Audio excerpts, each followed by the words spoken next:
Welcome back. This is my journey about how surrendering my food has led me to a deeper intimacy with the Lord. I started on my food journey. Day one for me was May 8th, 2017. My heaviest was 267 pounds. I was in a size 24. Along the way, I lost a lot of weight. And by a lot, I mean a lot. Lost over 115 pounds. I am in single-digit pant sizes. Can I just be very real with you that this is not a journey about weight loss?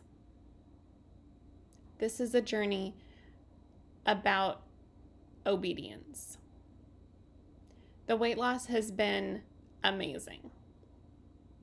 Let's be real. When you are walking around 115 plus pounds lighter, life's pretty awesome. As I've released weight, what I have gained is confidence, is assurance, boldness. I would never have done a YouTube channel at 267 pounds. It would never have even crossed my mind. I would have been all worried about my double chin. I wouldn't have felt like I had anything to say because I wasn't living in obedience. I mean, I had been adventuring, but I wasn't living at that moment in obedience to the Lord. I was always the kid who struggled with my weight. When I look back in pictures, I don't know if it was an actual true weight struggle from the time I was little or more just my own mindset about being overweight or being out of control with food. But I can remember back to, I don't even know, I probably was in elementary school. My sister and I shared a room, and we had one of those beds that had a headboard, and it had like these sliding doors in the back of the headboard. And I can distinctly remember going into the kitchen and like getting myself a bowl of sugar, like an actual bowl of sugar, and hiding it in my headboard.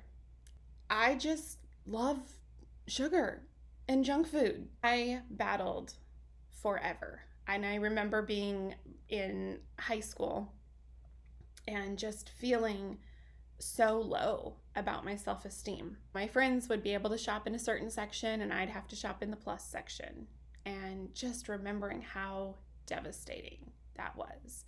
Not feeling confident, not feeling good about my body. At the end of high school, I did Jenny Craig and I lost weight and I felt really confident, and I was, graduating high school, feeling awesome, felt healthy.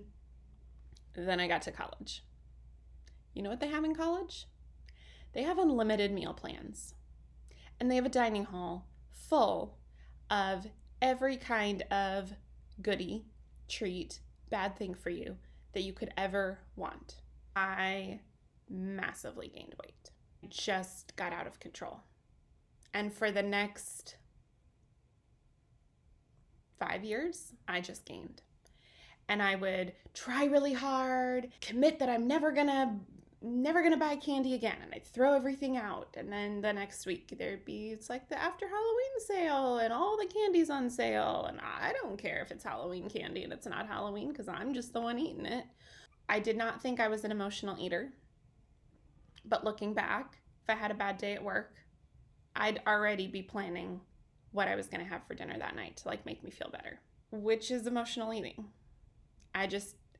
In my mind, I had this picture of what an emotional eater was, and I don't know if you've ever seen the movie Legally Blonde, but it was that scene where Reese Witherspoon's character just got broken up with and is laying in bed and is crying and has the pint of ice cream or half gallon of ice cream and the thing of chocolates, and she's stuffing her face.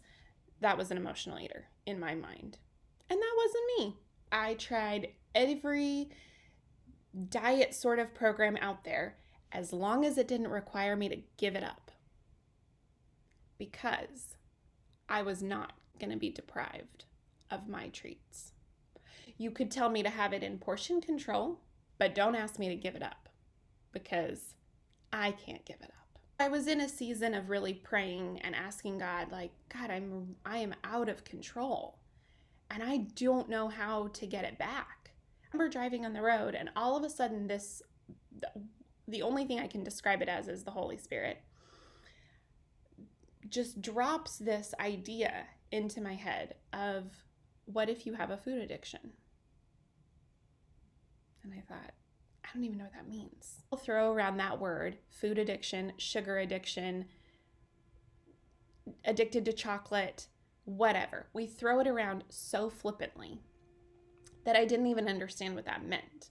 If I could conceptualize what I was walking through as an addiction, then it gave it this whole new lens for me. As I start praying about this idea of a food addiction, and I'm crying, as you can imagine, because I'm starting to think about all of the things that I'm going to have to give up.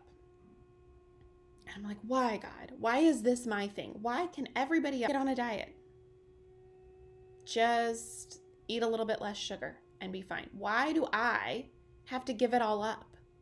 God said two things to me that day. The first was, he gave me a picture of the Garden of Eden. I'm not asking you to give up all food. I'm asking you to give up specific things. Just like he told Adam and Eve in the garden, all that you see is yours, except this one tree. Don't eat fruit from this one particular tree because it's not going to be good for you. Will you be obedient?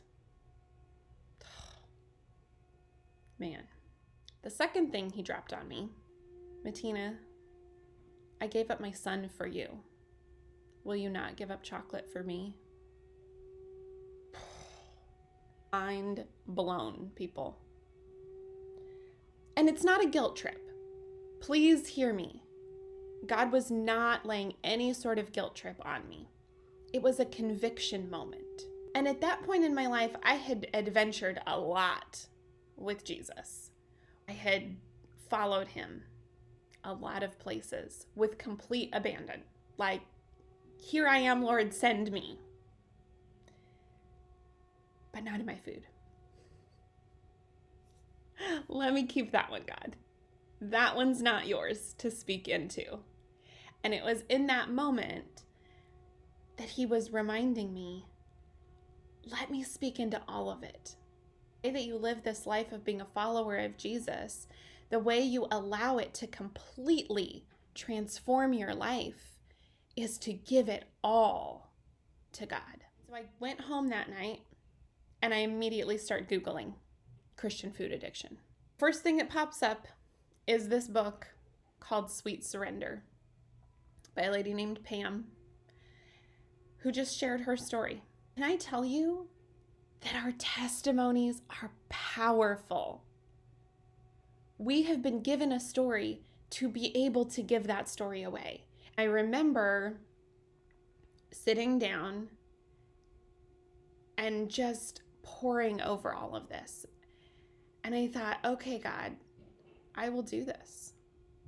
Now remember, I'm the kid who hid a bowl of sugar in her headboard. So to think of this girl giving up sugar, and not just sweets. Like, let's be clear. When I decided to go into recovery for food addiction, I surrendered all forms of sugar and sweeteners, all forms of flour, and to weigh and measure my food.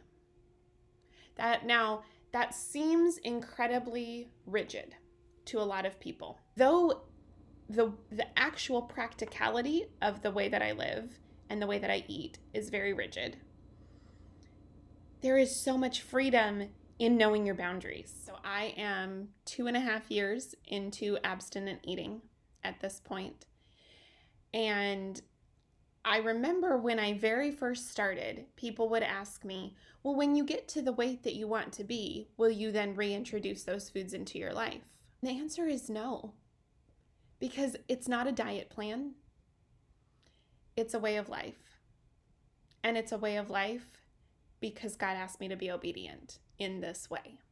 When God asks us to surrender something, or when God asks us to be obedient, it's not until such a time as. It is be obedient, period. And there may come a time when God says, this tree is okay to eat from again. I don't really think that's going to happen between you and me. That's not what this journey is about. This journey was never, okay, God, I'll give up chocolate, and then at some point you'll give it back to me. Because that's not true surrender and sacrifice. Sacrifice costs us something, but it's amazing on the other side. When you live surrendered and obedient, God just opens doors in ways that you would never even imagine. It's not an everyday battle for me anymore, but it is a struggle. Kids will bring in freshly baked chocolate chip cookies, and man, that smells good. Somebody brought Krispy Kreme donuts the other day. Krispy Kreme donuts smell amazing. I haven't had donuts in almost 3 years. I haven't had chocolate in almost 3 years. This girl would never have thought that to be possible, but God. If nothing about my food story has resonated with you, hopefully at least this part did. That we need to not just be obedient in the big things, but we need to give God every area of our life. Adventuring with Jesus means both feet in. Are you willing?